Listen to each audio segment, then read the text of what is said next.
जय श्री कृष्णा। राम राम। स्वागत है आपका हमारे चैनल पर। आज हम सुनेंगे अगन माह में आने वाले गुरुवार की कहानी। क्यों किया जाता है और क्या है इसकी खास बात। मार्गशीर्ष मास में माँ लक्ष्मी के व्रत करते हैं गुरुवार को, तो इसकी कथा निम्न है।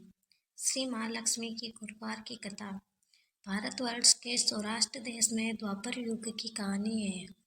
सौराष्ट्र में उस समय भद्र सर्व नाम का एक राजा था। वे बड़े पराक्रमी थे। उन्होंने चारों वेद, 6 शास्त्र, 18 पुराणों का उन्हें ज्ञान था। उनकी रानी का नाम सूरत चंद्रिका था। रानी दिखने में बहुत सुंदर थी और सुलक्षणा थी तथा पतिव्रता भी थी। उन दोनों को 7 पुत्र तथा उनके बाद एक कन्या का वरदान मिला था। कन्या का नाम श्याम बाला था। एक बार माँ लक्ष्मी जी के मन में आया कि उस राजा के महल में जाके रहे।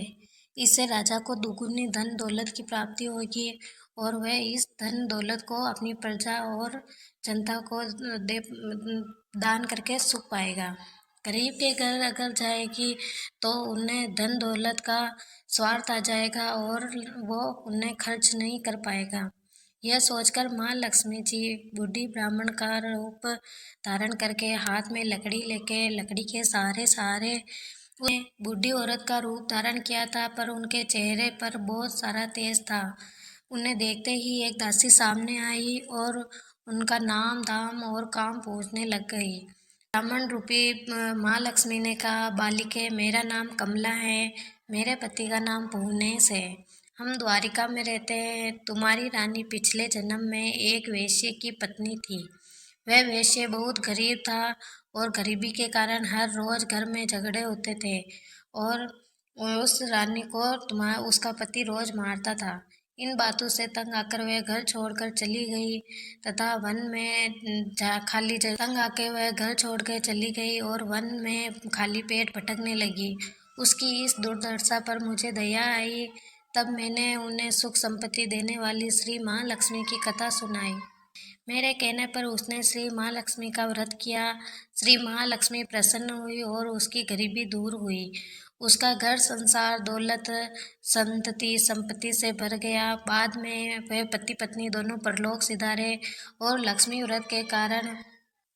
व्रत करने के कारण वे लक्ष्मी लोक में रहे। उन्होंने जितने साल महालक्ष्मी का व्रत किया उतने ही हजारों साल उन्होंने लक्ष्मी लोक का सुख मिला।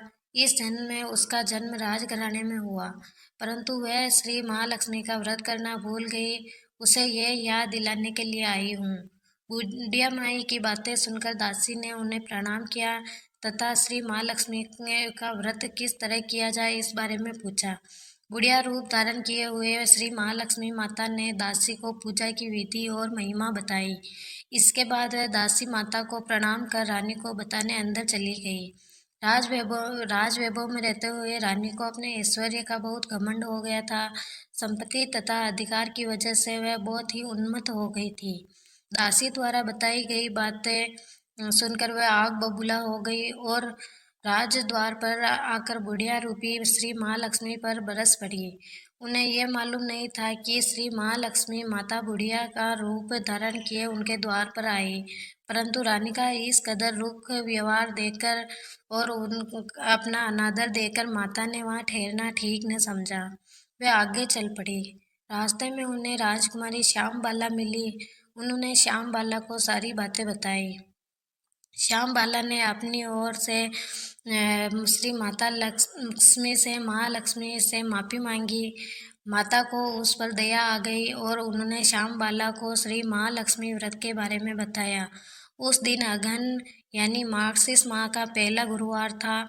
श्याम बाला ने परम श्रद्धा से महालक्ष्मी का व्रत रखा और फलस्वरूप उसका राजा सिद्धेश्वर के पुत्र मालाधर से उसका विवाह हुआ और वह बहुत धन दौलत ऐश्वर्य वैभव से मालामाल हो गई और पति के साथ ससुराल में आनंद से दिन बिताने लगी।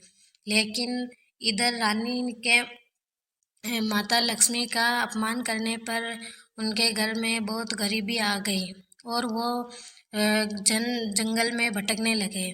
तो जंगल में भटकते भटकते एक दिन वह अपनी बेटी के वहाँ गए और वहाँ जाके जंगल में भटकने लगे और एक दिन वह अपनी बेटी के वहाँ गए और वहाँ जाके उनकी बेटी को समाचार भिजवाया कि उनके माता पिता आए। तो बेटी ने उनके माता पिता के लिए एक सोने का घड़ा भेजा और उसमें बहुत सारे सोने के सिक्के भेजे। लेकिन जैसे ही नौकर उन्हें राजा रानी के पास में लेके गया तो उन्होंने जैसे ही सोने का घड़ा खोल के देखा तो उसमें से कीड़े मकोड़े निकल गए। तब उसकी माँ को बहुत रोना आया और अपनी दुर्दशा पर बहुत पछताई। फिर वो खुद अपनी बेटी के पास गई। तो उस दिन गुरुवार अगन माह का आखिरी गुरुवार था। तो उसने श्याम बाला ने अपनी माँ को सारी बातें बताई कि कैसे उन्होंने बुढ़िया माई के रूप में आई महालक्ष्मी का अनादर किया था और उसी का परिणाम ये हुआ। फिर दोनों माँ बेटी ने मिलकर मार्गशीर्ष के गुरुवार के व्रत किए और जैसे राजा रानी पहले थे उसी प्रकार से उन्हें वापस राजा प्रजा और महल सब कुछ मिल गया। जय माँ लक्ष्मी। जैसे आपने श्याम बाला उनकी बेटी को दिया वैसा सबको देना और जैसे रानी की कुर्दशा की और उसकी कुमति की वैसी किसी की नहीं करना। कहते सुनते उकारा बढ़ते की। बोलो महालक्ष्मी माता की जय। जय श्री कृष्णा। दोस्तों, अगर आपको ये कहानी पसंद आई हो तो प्लीज़ आगे से आगे शेयर करें और चैनल को सब्सक्राइब और वीडियो को लाइक करें।